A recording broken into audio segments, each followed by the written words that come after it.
Already did. You did it. Hey, Taylor, we're live. Surprise. You did it. Are you ready to start? I'm ready.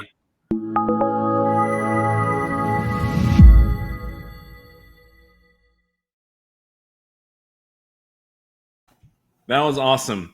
I hit the live button without telling my co-host. Hey, welcome to the Real Investing Show. My name is Stephen Earp, and this is Taylor Davis, my trusty co-host. And so we're really glad to be here with you, talking about real estate investing. We are located I'm in Oklahoma City, and Taylor is in Norman, Oklahoma. And so, yeah, I'm excited about today, Taylor. We're going to actually field some questions from one of our listeners. Perfect. Sounds great. I love this topic, by the way. Yeah. So first of all, let me give you a little bit of a, well, if you're watching, first of all, let us know who you are in the comments, whatever channel you are, whatever channel you're watching us on or listening on YouTube or Facebook. Let us know who you are, where you're from. If you have questions about real estate investing in any way, let us know below in the comments. So please like, comment, and share on this podcast. So one of our listeners reached out to me and said, here's the scenario. His grandfather passed away, and he's been wanting to get involved in real estate investing. So from the estate, before it went into probate, he was able to make a deal on his grandfather's property from the heirs. And it is a house. It's along just the eastern part of Oklahoma City, along sort of I-40. If you know this area, it's kind of like before you get to the Choctaw area. It has 5 acres. I do not know the size of the house. I didn't get into the details on that. But yeah, he sent me a bunch of questions about it. And so I thought we would just try to field these questions. Now, we don't have specifics about the house. I don't know if it's 3-bedroom or whatever, but we can make some assumptions based on this was his 94-year-old grandfather's house. Cool. And so out in the country. So question number 1. By the way, are you ready? I'm ready.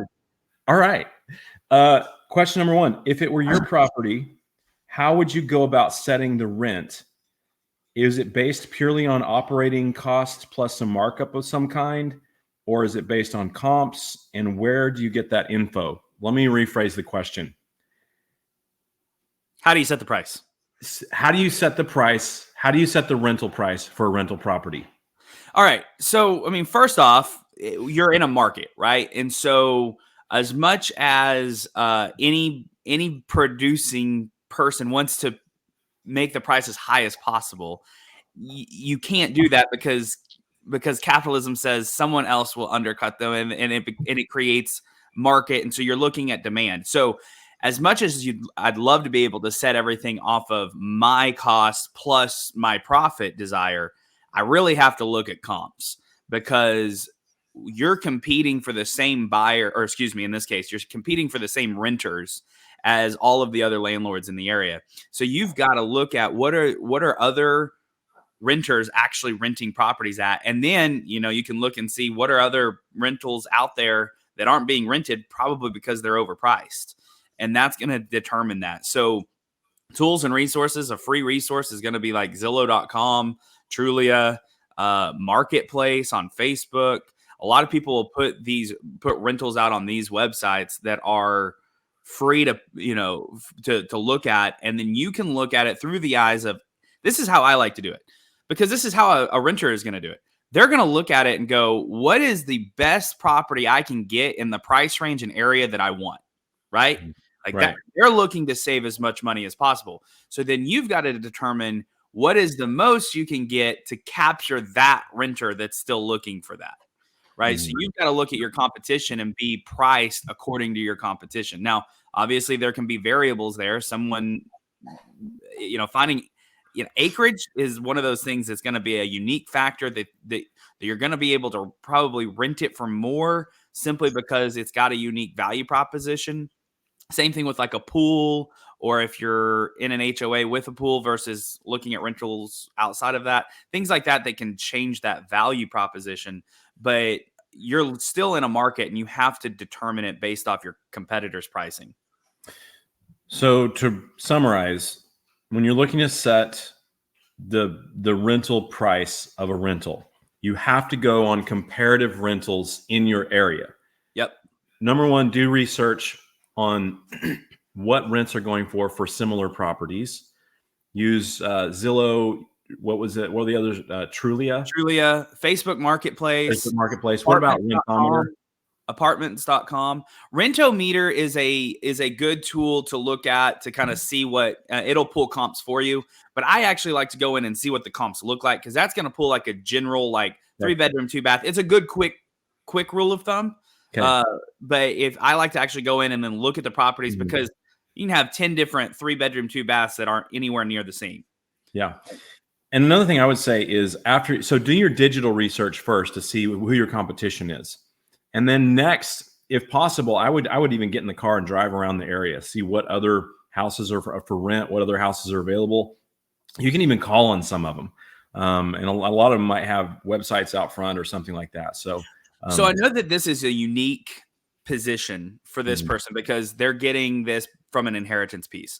Yeah. But we always talk about, and almost every expert out there will tell you, the very first step is define your criteria. And one of the reasons that's so important to define your criteria is when you know, you need to become the expert in that area. You need to become the expert of rentals in that area, so that you know what markets are doing and you can set the price accordingly. Because if you're not paying attention, over the last 2 years, markets have gone, the rental market's gone up 15-20%. If you're in the same price that you were in 2019, you're leaving that money on the table, and it's your job to stay educated in your area. Yeah. Yeah. And my suggestion too, if you're looking to set rent, you have to think of it from a net return on investment or net return on equity. Like you want to maximize your profit and minimize your expenses. Now, there is an aspect of that, and then this is coming from my perspective with respect to my faith and just ethics, is like, we want to add value to any community we're in. So, you don't want to milk the community as like being a slumlord, but you want to be a good steward of the resources you have. And so that might, okay, next question. So we've talked about how to set the rent. Next question. How do you go about marketing or listing to attract and find potential tenants? How do you go about market? Apartments.com, Zillow.com, Facebook Marketplace. Those are the 3 places I've used. And then I'll put it in the MLS. So I will list it in the MLS, and then that'll feed to a lot of those different websites. As a rental, you can list rentals on the MLS. You can. And so, property managers can, or anybody who has access to that can, and you can pay people to list that for you. So like, maybe you didn't want a property manager to do everything. You just wanted to hire somebody to acquire the renter. You can pay for property or rental placement versus paying for property management. So all they're doing is helping you get a tenant in place versus actually doing all of the property management once that tenant's in place. Okay, perfect. Now, apartments.com, you can list single family homes on apartments.com. Yep. It used to be cozy.co, which was its own company. And it's, by the way, if you're property managing, that's a really great resource, because you can set it up to where your tenants can pay online. You can set it up to where it automatically notifies them. You can set it up to where it automatically takes it from their bank account as long as they set that up. And it manages your lease for you. It does a lot of things, but you can also list it on there as a way to get new tenants. So you're saying that apartments.com, they have template applications and things like that? They have, I don't know. I use the state like application form, and I use state documents, but you can upload all of that to there, so you can see it all in there. That's where I keep all of my property management. It's super easy. And most of my tenants are set up on an auto pay. So I just get a notification every month that it was withdrawn on the 1st. Through apartments.com. Yeah, that used to be cozy.co, but then apartments.com bought cozy.co and put it all under one thing. Okay. Next question. And remember, this is for a brand new landlord. Next question. What are the top 3 to 5 improvements we should be looking at doing to get the most bang for buck return? Yeah. That's a good question. And it's hard to get, giving a blanket answer to something like that is kind of difficult. Yes. I tend to, I mean, the kitchen and bathrooms are going to be differentiators, right? Like, that's a really good way to invest and get money back because those are important to people. But when it comes to a rental, man, if it's clean and move in ready, that's important. So like fresh paint and carpet goes a really, really long way to really freshening up a property. And most of the time, people just want to feel like they're in a safe, clean place. They're not looking for the fancy stuff. But that also is going to go into what is the market. So like, are all of the other homes in the area updated and brand new that you're competing with, to where you're not going to get the tenant that you want simply because you're choosing to not do these improvements? That could be a problem. So it's going to be market dependent. You also don't want to put a brand new bath and kitchen in on a property where nothing else in the area has that, because now you've over improved the property. So it's going back, be a market expert, be an area expert. And I like to be a little nicer than the area because I want to attract that tenant. Yeah, I agree. So when we're asking about which improvements you should be looking at to get the most bang for your buck, I don't know that there are specific things. I think it's property dependent for one thing. And I think that going in and using the using comps as well. What do your competitors' properties look like? I think there are some things, but see, this is dependent on the property. I mean, like if it's an older house, so this house that we're talking about came from his 94-year-old grandfather. When I bought my first house, it did not have a dishwasher in it. You know what I mean? But like Right. today, you want a dishwasher in the house, right? It's like some homes may not have washer dryer hookups, or maybe something like, so like you want to at least have, so even if it's a house built in the 30s or 40s, make sure you have a dishwasher, make sure you have washer dryer hookups, things like that. And so the other thing is, like when you're looking at a property like with rentals, I mean, for almost 20 years, I've been putting all solid surface floors in my rentals. You know, it's like where if you're going to sell a house, I mean, you could carpet the bedrooms and, you know, and things like that. If you're selling it to a homeowner, they may want carpeted bedrooms. But if I'm going to keep it as a rental, I want solid surface. It's less maintenance and things like that. So those are the kind of things you want to think about. But as far as like the countertops and things, I mean, it doesn't make sense to put in, you know, granite countertops or quartz countertops if every other house in the neighborhood has the older Formica. I mean, it doesn't, right. It's not going to return. And things like windows, I find that windows on a rental, windows almost never return. It's like, it's not worth whatever money you spend on windows or doors is not going to pay you back in rentals for the most part. Just make sure they're working. And especially those old wooden windows. If you buy an older house and have the wooden windows, you can always get those working. I mean, you can and so things like that are the things I look at. What can I repair and keep in good working order as opposed to replacing brand new? Yeah, going back to the solid surface. So one of the best pieces of advice, and you nailed it, that I could give is when you're replacing flooring and it's in a rental, I love luxury vinyl plank. Luxury vinyl plank is cheap. It's going to cost you like $2-3 a square foot installed. It is waterproof. It is a hard surface. It's the only thing that can really go wrong with it is it can be scratched. But for rentals, it is perfect. And you know, if you've got especially a lot of older rentals have tile throughout the whole house, right? And tile's starting to kind of get that dated look. It's not what people want anymore. Luxury vinyl plank, instead of paying $2 or $3 a square foot to have the tile demoed out and put something else in, luxury vinyl plank can go right on top of it. And so you can install that right on top. It's cheap, easy, looks great, will majorly update your house. It'll get you a higher price on the rental, and you don't have to replace it very often. Yeah, agree. I have that in my house. I'm sitting on it right now in my home. I mean, I went with a nicer luxury vinyl plank, but like I would put this in rentals, and it's easy to repair because it doesn't. You just pop it out, put it back. One plank out and pop it right back in. Oh yeah, and so it's and it's not glue down. It doesn't glue down like anything else. So Yep. Yeah, it really is like kind of whoever came up with that had rentals. Yeah. Yeah. Totally agree with that. Let's see. Next question. How much should I set aside for capital for how much should I set aside for capital repairs? Yeah. Should it be a percentage of the value or a certain amount or a percentage of revenue, etc.? How much should I have setting aside?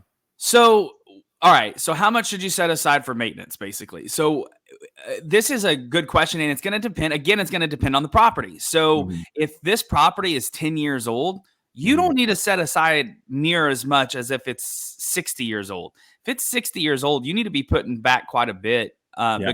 unless you've replaced a lot of those mechanicals, because it's Mhm. going to go down. You're going to replace sewer lines. You're going to replace plumbing. You're going to start updating electrical. If you're 30 years old, you're replacing hot water tanks and HVAC units. So you've got to determine that based off that particular property. A good rule of thumb that a lot of people will go off of, and it's a pretty safe number, is 10%. If you put back 10% and usually people put that for occupancy and maintenance. And so because you're going to have some months where you don't have an occupant there. 10% of the gross revenues or 10% of the value? 10% of the gross rent Okay. should be enough in most cases to cover it, unless you've got major mechanicals coming up soon. Mhm. Yeah. So, and I, like, if you were to ask me how much do I need to have set aside for capital repairs, my response would be that the ongoing rent should cover your low key maintenance, replacing a ceiling fan, changing a faucet, fixing a toilet. But for the capital expenses, we're talking about HVAC, we're talking about roofs, we're talking about the sewer line. If it's on, and this property we're talking about is on 5 acres and it's kind of out in the country, it might be on a well and septic. I don't know that. So a few things here, and we're in central Oklahoma, by the way, wherever you guys are listening from. My suggestion is if this is your first rental, you need to have a minimum of $5,000 sitting aside, is my opinion. At minimum, in case some big emergency happens, maybe 10. But the reason I say that is the biggest issue that can happen is something like if the HVAC goes out and it is a hot summer in Oklahoma, you are going to have to jump on that fast and get that fixed for a tenant. So like a $5,000 may not cover it all, but it's going to go a really long way towards it. Like probably most units in Oklahoma, you can probably replace the HVAC for $6,000 or $7,000. And I know some HVAC guys are saying, "Oh no, it's double that." But listen, I've been putting them in for a long time, and so I would say set aside at least $5,000 if you are, and that's in central Oklahoma. So like if you're in California or whatever, I mean, like, you probably need to set aside double that, or I don't know. But the other thing is the other thing that can go out that you'll have to fix immediately is like if you're on a well, and the pump goes out, that's an immediate fix. You have to get on it immediately. You have to get a company out there to replace that pump. You're going to be out probably $2,000, and it's going to be boom, disappear like that. Roofs is a big deal, but you usually have more lead time. Right. If your roof is starting to go out, you can limp it along, you can repair it. And in Oklahoma, most people don't have to pay for roofs in Oklahoma because at some point there's been some hailstorm that comes through and the insurance company will pay for it. Now, eventually I think that'll go away. Insurance companies will get wise and say, we're not going to replace every single roof in Oklahoma anymore. But yeah, it's already happening actually. So there's they're trying to limit it to 1 year to make a claim.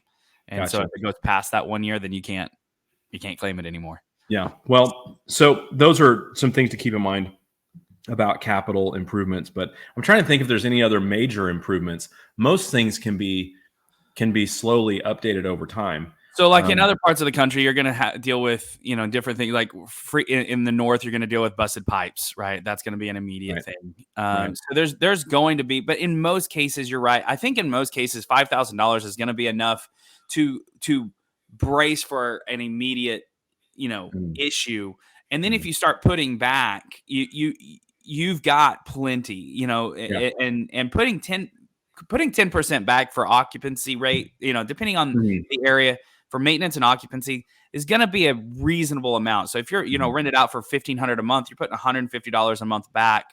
That's for those months that end up not being occupied or those Mhm. issues that pop up. Yeah, and something else about this too is we're answering questions about your very first rental. It gets easier the more you have, because for example, if you have, let's say you have $5,000 setting aside and you have one rental. If you only have one rental, you're at your max risk, Right. because it's like you're only going to have one house that's vacant.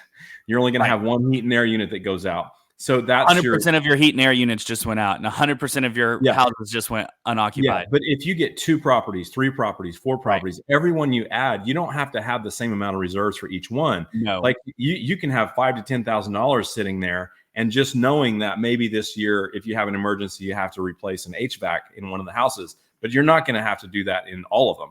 And so it's something like that. So if you have $10,000 sitting in reserves, I mean, I would be comfortable with $10,000 in reserves. I would be comfortable having 4 or 5 houses. I would do, because the likelihood of everything going wrong at once is pretty low. Very unlikely. Now, one other tip. Well, let's go to the next question, and then we can kind of wrap up with this. We have a whole nother series of questions related to first-time landlords. Maybe we can close this down and do another episode on that. Maybe a part 2.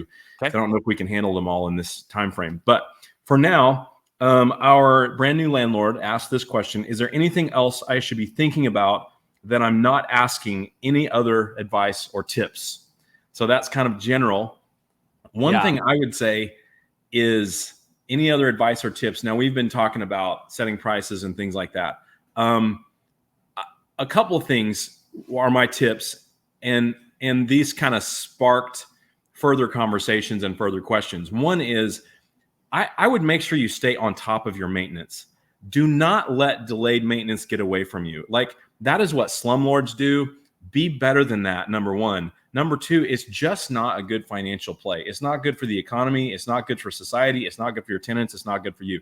Stay on top of your maintenance. If you have an issue, go take care of it, and that'll be better long term. 100%. And here's the thing. To me, cash flow is what keeps me going, right? Cash flow is a little extra, is a little money in the bank. It's keeping me going. It's actually not the play that's giving me the most wealth. The play that's giving me the most wealth is the appreciation. If I have $1 million in properties, right? So like 4 rentals that are $250,000 each, every year on average, I'm going to be appreciating $30,000 to $40,000 because of that 3 to 4% appreciation rate, right? So like 4 rentals could potentially be gaining you $30,000 to $40,000, but that's not in cash flow. The cash flow is what's keeping you going. If you defer your maintenance, you're killing your appreciation, right? You're letting that asset depreciate, and it's not keeping up with the market, and you're not going to realize those gains. And those gains are realized on the back end. And what ends up happening is you sell it to somebody like me later because you're a frustrated landlord that has a house that's junky, and now you can only sell it to someone like me at 60 cents on the dollar. Yep, totally agree. And not only that, here's something else. The cost of materials and the cost of labor goes up. So if you have a maintenance issue and you don't fix it, the cost to fix it is going to increase.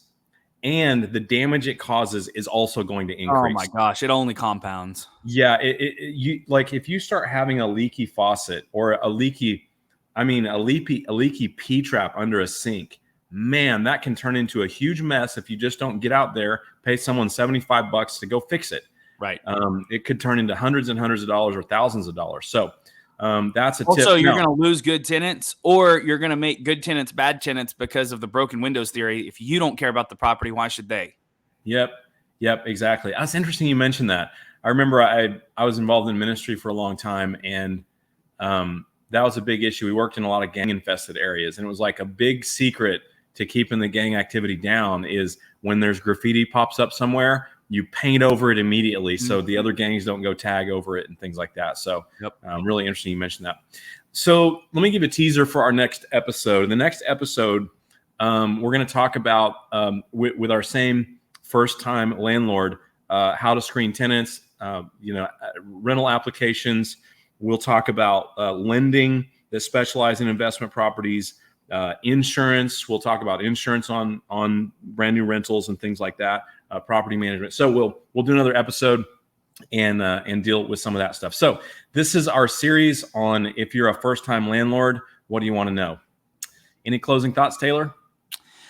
I want to say something on this particular one because this guy's got 5 acres.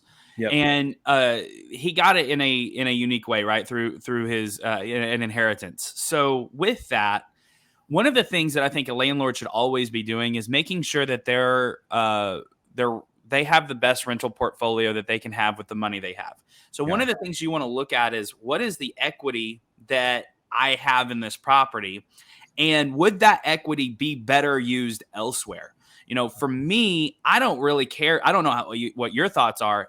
I don't love the idea of a 5-acre property only because when it's vacant, I have to manage 5 acres of mowing. I mean, I don't know what this looks like, but that could be a pretty large expense to maintain 5 acres. Plus, I have to get a tenant that I believe is going to be able to maintain 5 acres.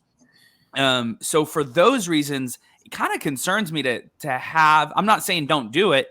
Yet one of the things you should be looking at is this the best property, or should I sell this property and go get another property that's more of what I want and is going to give me a better return with maybe less risk on the back end?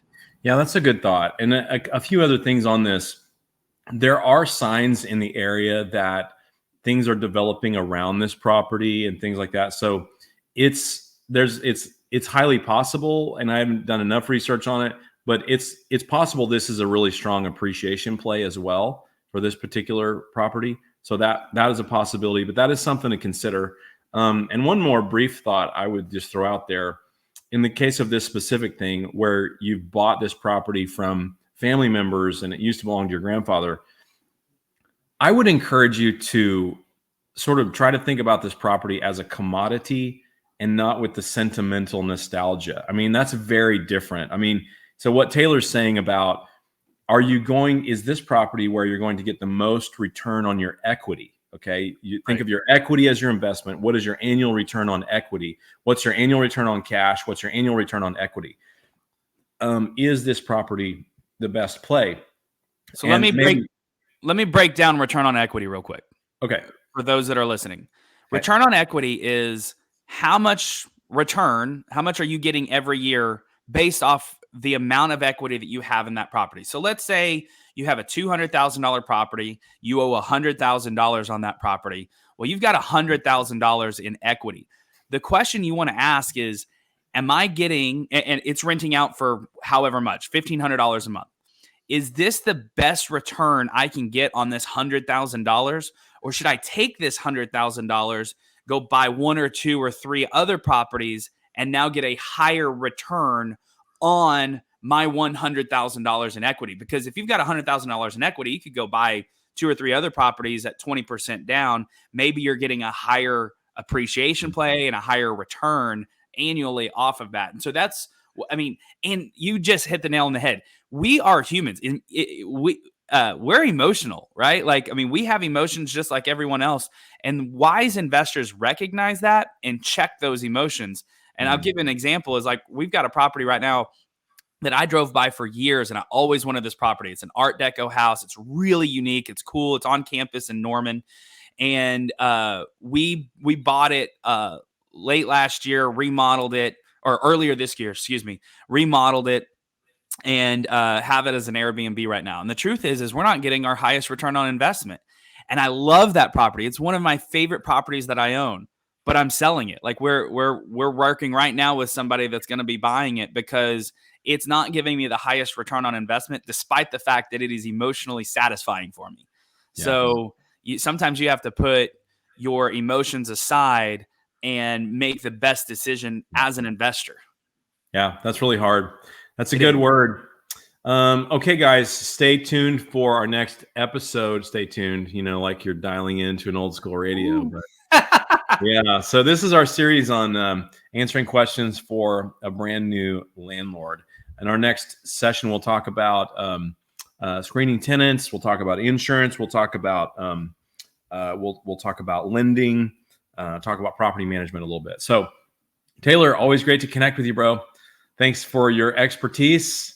And thank you guys so much for watching The Real Investing Show.